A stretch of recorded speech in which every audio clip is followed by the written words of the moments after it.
Bismillahirrahmanirrahim.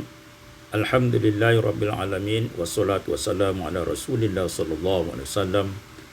Kembali kita melanjutkan membaca kitab hadis Al-Bustadil Arifin tentang kesempurnaan iman, iaitu pada hadis riwayat Abi Hurairah, man kana yu'minu billahi wal yaumil akhir, barang siapa yang beriman kepada Allah dan hari akhir, falyakul khairan aw liyasmut, hendaklah dia berkata dengan baik atau lebih baik diam, dan ilal akhir.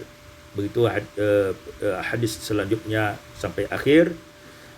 Zakara alaihi salatu wasalam, Nabi sallallahu alaihi wasallam menyebutkan fi hadzal hadis, dalam hadis ini, umuran salasah, iaitu 3 perkara, yaqtadiha al-imanu billahi wal yaumil akhir, sebagai bukti dia beriman kepada Allah dan hari akhir. Artinya tidak sempurna keimanan seseorang itu kepada Allah dan hari akhir kalau dia tidak melakukan 3 perkara ini. Yang pertama, an-nutqu bil khair awis sukut, yaitu berbicara dengan baik, berbicara yang baik atau diam. Dan yang kedua, ikramud dhaif, memuliakan tamu. Dan yang ketiga, salisan, ikramul jar, dan memuliakan tetangga. Faman amana bizalik, barang siapa yang beriman dengan Allah dan hari akhir, bizalik bikulli zalik,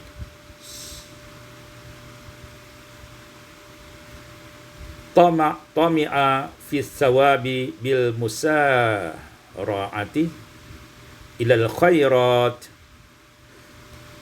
maka dia akan berlomba-lomba cinta dengan sangat dengan pahala ganjaran dari Allah Subhanahu wa taala, yaitu beriman kepada Allah dan hari akhir, yaitu menunjukkan kecintaan, ganjaran, keutamaan yang diberikan oleh Allah bil musara'ati ilal khairat, dengan segera melakukan perbuatan-perbuatan yang baik. Ini buktinya orang yang beriman kepada Allah dan hari akhir.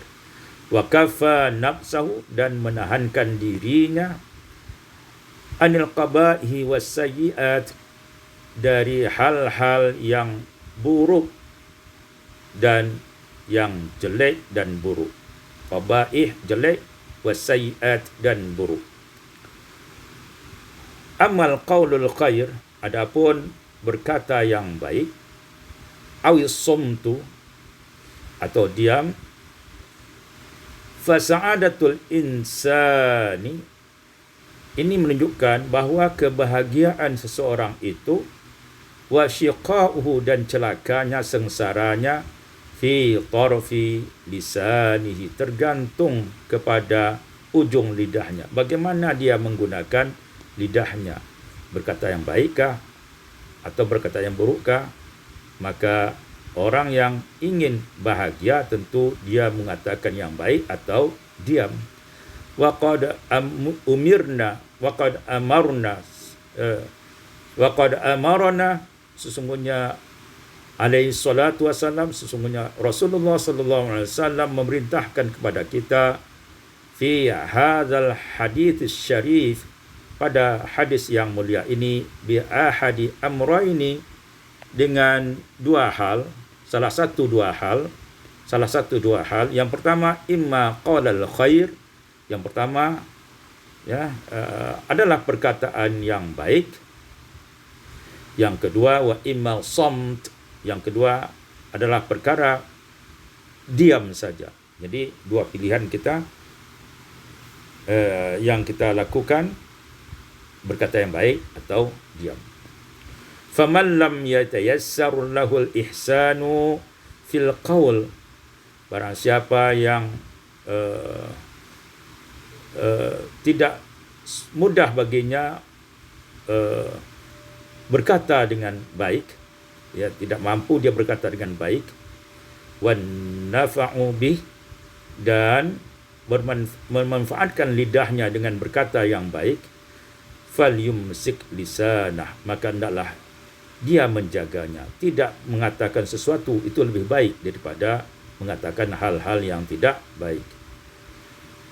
Fa inna dzalika, sesungguhnya itu, aslamu lahu, itulah lebih selamat baginya, lebih aman baginya daripada dia mengatakan yang tidak terkontrol, perkataan-perkataan yang tidak baik, perkataan-perkataan yang bisa mendatangkan kemudaratan baginya dan bagi orang lain. Oleh sebab itu, hendaklah kita menjaga lidah kita dalam setiap saat, kapan dan dimanapun. Wallahu a'lam.